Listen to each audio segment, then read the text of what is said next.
It's July 28th, 1932, and another remarkable event is about to be uncovered by Arion, Rebecca, and Olly, the Retrospectors. They make good servants. They can carry off blondes without getting ideas in their heads, which helps in these mad days. When they have served their foul purposes, moreover, they can walk off high cliffs and out of the picture. The words of the New York Times' film critic in the newspaper's review of White Zombie, helpfully describing the titular creatures to the unwitting American public upon the release today in history in 1932 of the first ever zombie movie. Yeah, and that's really its significance. It's not a great film, although I have watched it and it was better than I was expecting it to be for a film made in 1932 on an incredibly low budget. But what it really introduced the world to was not even horror as a genre, because this is after Frankenstein and after Dracula, but it introduced the zombie concept to the public at large.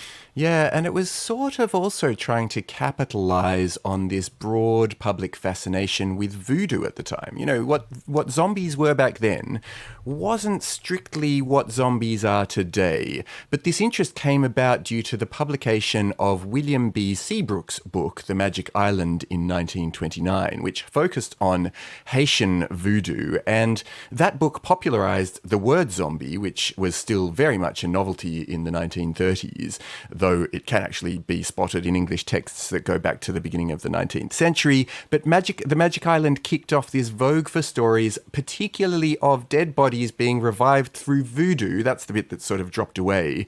And then serving as the slave army, particularly for usually this or that unscrupulous landowner in Haiti. Yeah, the chapter in The Magic Island that deals with zombies mentions them being used as labourers in the cane sugar fields, which is actually kind of similar to the way that they're portrayed in this movie. And that's because the original concept of the zombie, which is so far removed from what zombies are in popular culture now, it came from the enslaved Africans who were in Haiti and their fear of remaining slaves after death. There's even accounts of plantation overseers who used zombification as a threat to discourage slaves from committing suicide. You know, if you kill yourself, I'll turn you into a zombie and you'll be a slave forever. So it was all very tied in to the specific history and culture of Haiti, and then this is really the beginning of it being brought into something very different and very divorced from those roots. Yes, so all the end of humanity event stuff or mutations, all of those kind of zombies only occur after George A. Romero in the second half of the 20th century. For a long time, zombies were as zombies were depicted in this 1929 book. And so, in a sense, it's kind of authentic. I mean, it seems ridiculous to say, but it plays directly into a nightmare that people would have had they read that book and thought, what would it be like if I went there and this happened to me? I mean, it's right there in the title, White Zombie. Yeah. I mean, it's basically saying, those guys in Haiti, they're black. But imagine if a white girl went there and became a zombie. I mean, that's basically what the story is. Yeah, because just to go into the plot a bit deeper, so it revolves around this young couple, Madeline and Neil. They travel to Haiti to get married, but their plans take this rather sinister turn when they meet this mysterious dude called Murder Legendre, who's played by Bela Lugosi. Got a bad feeling about him.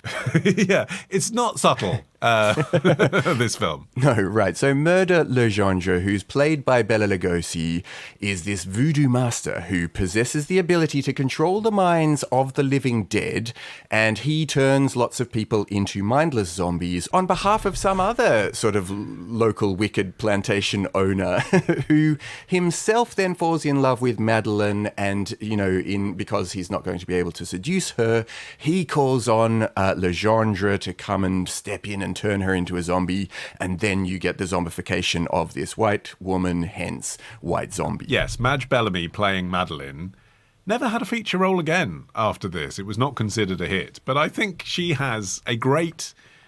Well, I was about to say she has a great silent movie style face, but that's kind of the problem, isn't it? Yeah. She's doing silent movie type acting, and so is Bela Lugosi, really, even though he made his name actually on stage playing Dracula.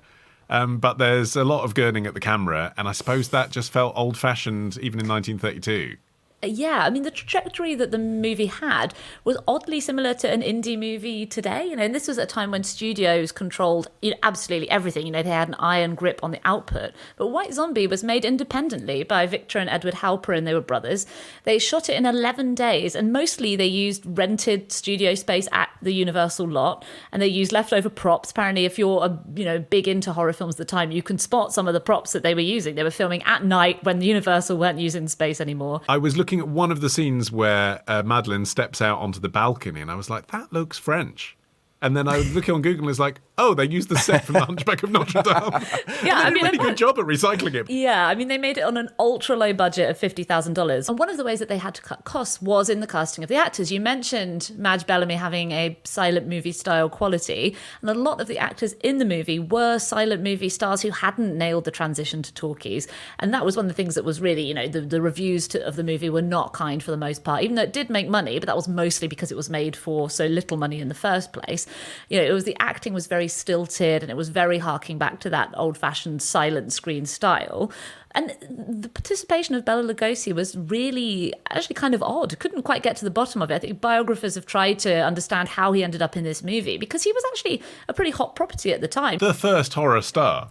He was Dracula. Yeah. As you mentioned, he'd started out on stage, as in this Broadway production of Dracula, which became a huge sensation. And then he was cast in the 1931 screen version. So he was doing pretty well. The reason that he would be doing this a year later is really kind of mysterious. I think the roots of it seem to be that he had a real character actor work ethic. And so he accepted the offer to make this movie. And apparently he only made around $5,000 total from it, but he just liked to be working. Which is a tenth of the budget in total. It's not bad for a week's work either. Yeah, well, that's he the didn't thing. exactly have to push the envelope out from his characterization of Dracula, did he? Yeah, totally. I do think it must have been weird to be Bela Lugosi. He came from Hungary, and he was an esteemed stage actor. He'd won Shakespeare prizes. Imagine coming to the US and realizing that you have a spooky voice in this new country that you didn't have before. You're the Shakespearean stage star, and then they're like, great, you sound creepy. Yeah. And then you spend the whole rest of your life just doing that. And that kind of Hollywood racism was really jumping out at me watching this. This was made kind of in the gap between World War I and World War II.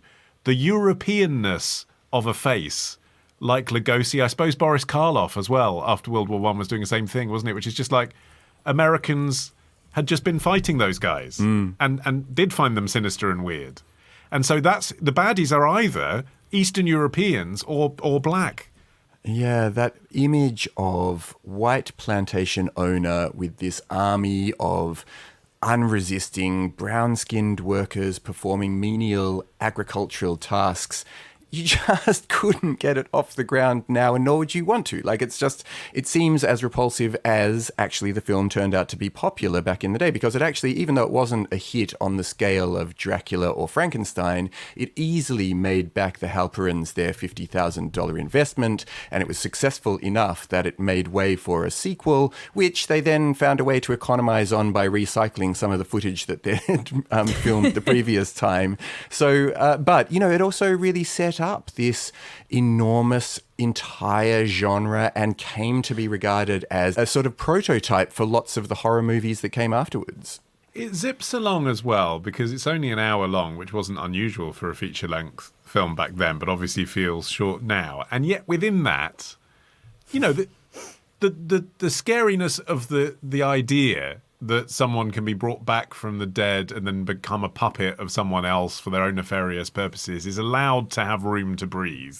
I was watching it thinking this is a scary concept. And Madge Bellamy does look beautiful at the beginning, and then she does do kind of vacant really well. Like she's lost all of her character, and the man that's married her just so that he could have her because this is the only way he could obviously regrets what he's done. Like there's some emotional core to what's happening. It's not just completely ridiculous. You're watching it and you are thinking about the issues that have since become known as the things you think about when you watch zombie films. Yeah, I mean, it's very much, this guy has an army of mindless black slaves, and that's kind of bad, but this white girl might end up married to the wrong man, and that's really scary. In terms of how the zombies in this movie changed the zombies we know now, it's really weird. Like, they really did a 180-degree turn. They went from slow-moving, mindless slaves who are being used as puppets to these ultra-fast, rampaging cannibal monsters that we see now that are, like, scaling over walls and popping up in random places to eat people's brains. But the transition was actually much slower than you might assume, definitely slower than I assumed. I knew that Night of the Living Dead, that was 1968. That's obviously seen as sort of the first modern zombie film. But the creatures are never described as zombies. And George A. Romero's script actually called them ghouls. He wasn't thinking about zombies at all. Yeah, I wonder if part of their adaptability is because they don't arrive with a backstory quite so clearly as do Dracula or Frankenstein. They are individuals, whereas zombies are kind of a race, a being, a thing, and they can be pressed into duty for all sorts of storytelling needs, whether it's, social satire or just gory action or plain old simple jump scares. You can use them for all of that. And they're quite sort of low budget, low risk monster as well, because just a bit of red food dye at the edge of the mouth can be enough. Rip their clothing up and you got a monster. And so another week of retrospecting ends. But next week begins a day early at Club Retrospectors. Join us now to get an exclusive episode every Sunday. Patreon.com/retrospectors. Part of the Acast Creator Network.